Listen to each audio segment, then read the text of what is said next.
요새 지금 뜨거운 감자로 올라오는 중저궤도 통신위성에 대해서 그 글로벌 우주 경제는 많이 틀렸다고 해볼까요? 이 문장은 참이어야 되죠. 비전공자 문과도 갈 수 있느냐? 우리나라가 우주 분야에서 이 기술만큼은 국제적으로 선도할 수 있을 것 같다.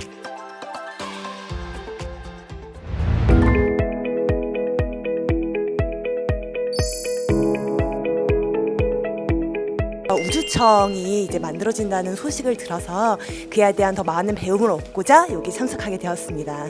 발사체는 제 지금 가장 큰 관심 분야 중 하나이고 또 레이저 우주 통신에 대해서 또 우리나라는 어떻게 연구되고 있는지가 궁금해서 기대가 됩니다. 앞으로 이제 저희 특히 디자인 전공자들이 우주 관련 산업에 어떻게 좀 접근을 해야 되는지와 어느 정도 지식을 갖고 있어야 같이 협업이 가능한지 그런 것들이 좀 궁금해요.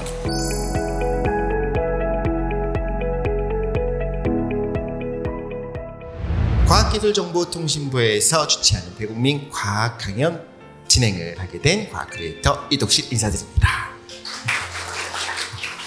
안녕하세요. 독수님과 함께 오프닝 진행을 맡게 된 과학기술정보통신부 윤미란 과장입니다. 감사합니다.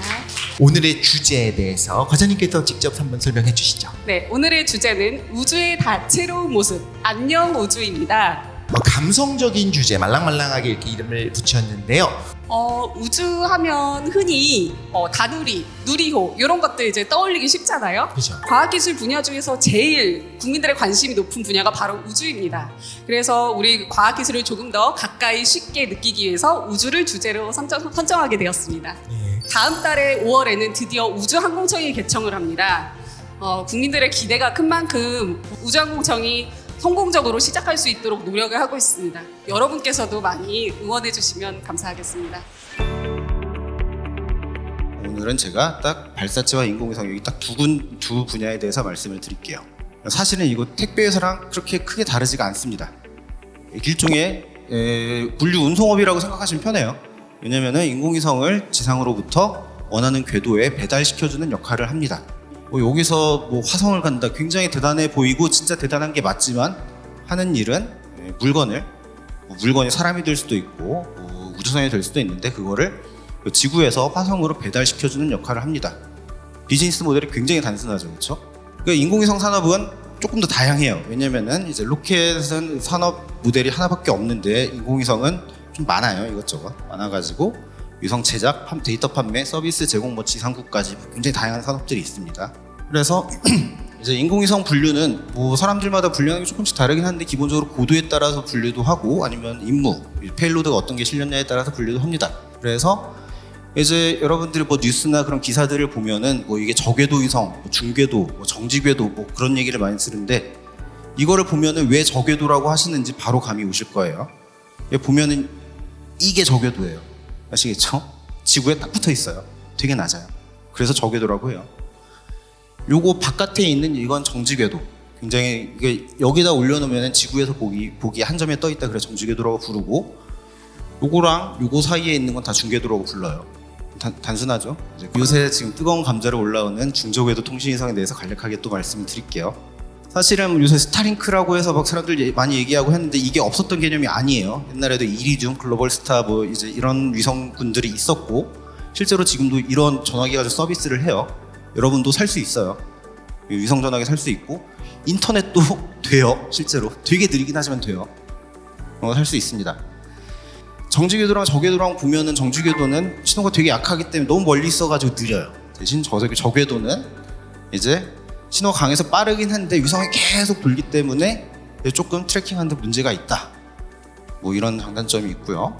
그래서 옛날에는 이제 보통 음성 통화 위주로 서비스를 했다면은 지금은 위성 인터넷을 제공하려 한다. 자, 그리고 마지막으로 레이저 통신, 제 연구 분야이기도 하고 레이저 통신이라는 건 차세대 위성 통신 기술입니다. 되게 팬시하게 들리죠. 빛 레이저를 가지고 통신을 한다. 보통 여기 RF 신호를 가지고 하는 게 아니라 전파가 아니라 레이저를 가지고 통신을 한다.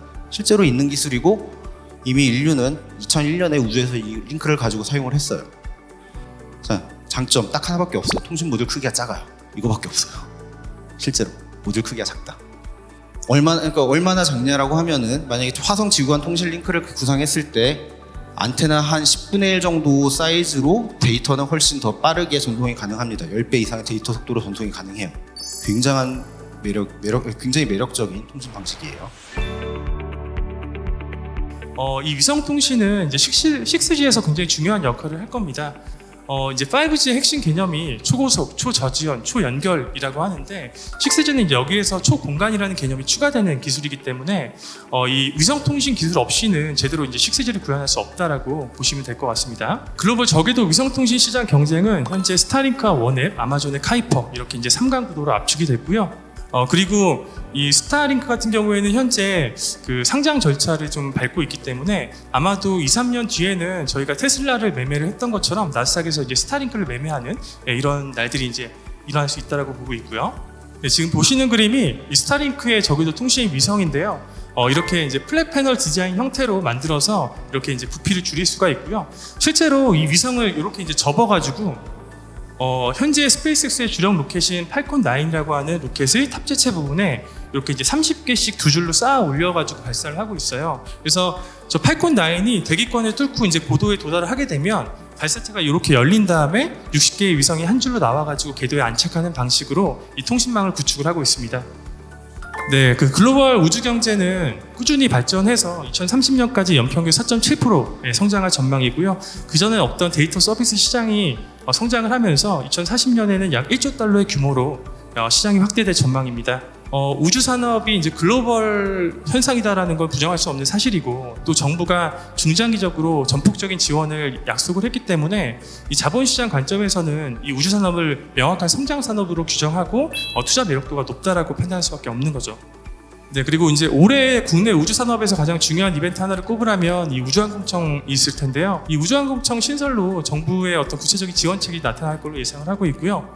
그리고 이제 민간 주도의 뉴스페이스에 조금 더 가까워지는 계기가 마련이 될 거다라고 판단하고 있습니다. 국내 기업들도 한번 살펴보면 한 2-3년에 한 개씩 신규 상장하는 산업이다라고 봐주시면 되는데 근데 올해 같은 경우에는 4개 회사가 상장 계획에 있고요.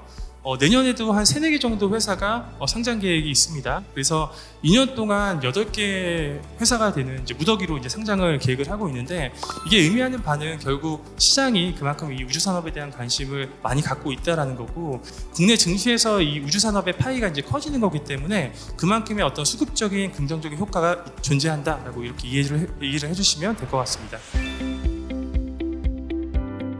여러분 이 문장은 틀렸다라는 문장을 한번 볼게요. 이 문장이 참일까요? 거짓일까요?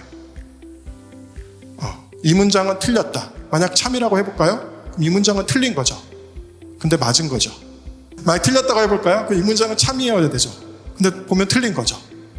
무슨 얘기냐면 역설이죠. 역설. 여러분들 잘 아시는 역설을 불러일으키는 대표적인 문장인데 왜 이러한 문장들이 역설을 불러일으켜 참과 거짓을 증명할 수 없는 상태가 되냐면 스스로가 스스로를 언급했기 때문이에요. 그렇죠? 명제 자체에서 이 문장이라는 단어가 있잖아요. 그러니까 명제가 스스로를 언급하는 순간 참과 거짓을 수학적으로나 논리적으로나 증명할 수 없는 상태가 됩니다. 그러니까 이거는 굉장히 간단한 예시고 괴델은 이거를 굉장히 체계적으로 수학적으로 잘 만들어서 이 모티프를 가지고 이제 수학의 무모순성을 깨트린 거죠.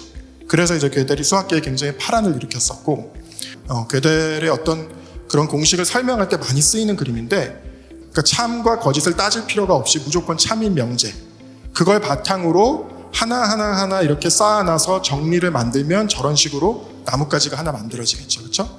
그게 어떻게 보면 수학과 공학과 과학의 영역이에요. 그런데 우리가 생각이라든지 하는 논리나 형식 체계에는 이 참으로만 이루어진 저 하얀 나무만 있는 건 아니라는 거죠. 괴델이 밝혀낸 거는 그 참과 거짓 사이에 이렇게 도달할 수 없는 참과 도달할 수 없는 거짓이라고 하는 영역이 반드시 있다는 걸 밝혀낸 거예요. 우주는 빅뱅으로 탄생했다. 참인가요? 우리는 그렇게 배웠기 때문에 참이라고 생각하지만 사실 수학적으로 엄밀하게 따지면 참과 거짓을 증명할 수 없는 명제예요. 그렇죠? 물론 여러 가지 증거가 있지만 그것은 가설을 공고히 하는 것일 뿐이지 참을 증명하는 건 아니거든요.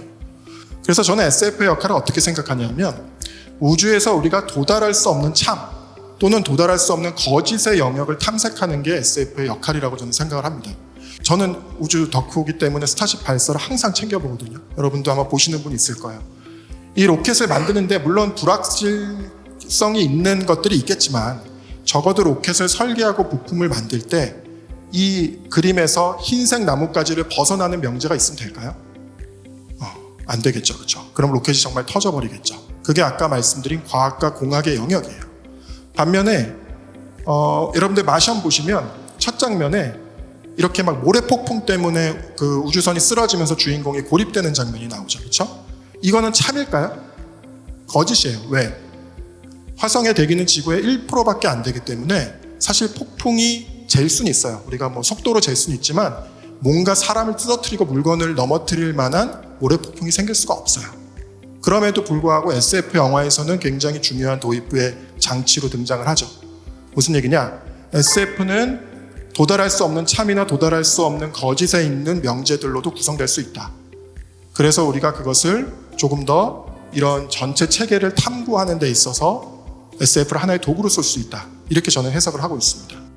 그래서 저는 SF를 단순히 뭐 흥미와 재미를 위해서만 보는 그런 것이 아니고 아까 말씀드린 것처럼 우리가 인류의 미래에 있어서 결코 과학이나 수학으로 증명하거나 예측할 수 없는 것들을 바라보는 가장 깊은 눈이다. 이렇게 좀 표현을 하고 싶었습니다.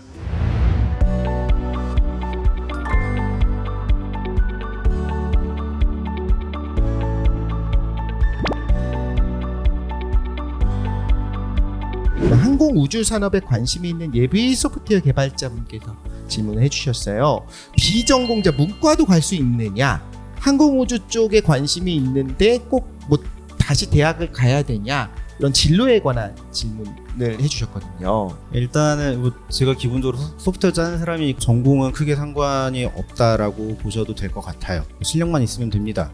만약에 문과 출신이 그 소프트웨어, 또 인공위성 소프트웨어, 발사체 들어간 소프트웨어를 짜는 업무를 할 수 있냐 없냐? 할 수 있다. 그건 당연한 얘기예요. 취직하는데 문제가 되냐? 문제 안 된다. 실력만 있으면 된다. 그럼 취직할 때 뭘 보냐? 취직할 때 코드 짜보라고 시켜요, 실제로. 그거 통과할 수 있으면 할 수 있어요. 네. 답변이 됐나요?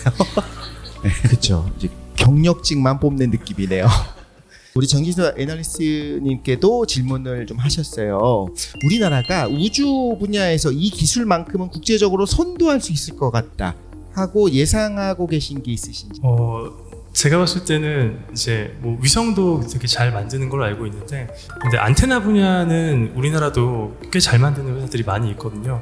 뭐 이게 이제 유튜브에 박제되는 거라 종목 이름을 얘기를 하면 안 되기 때문에 기업 이름은 제가 얘기를 안 하겠지만 이제 뭐 I로 시작하는 회사가 있는데 이 회사는 글로벌 저궤도 중궤도 대부분의 사업자들이랑 다 거래를 하고 공급을 하고 있는 회사가 있어서 그런 회사들은 이제 글로벌 경쟁력을 갖췄다라고 얘기를 할 수 있는 거죠.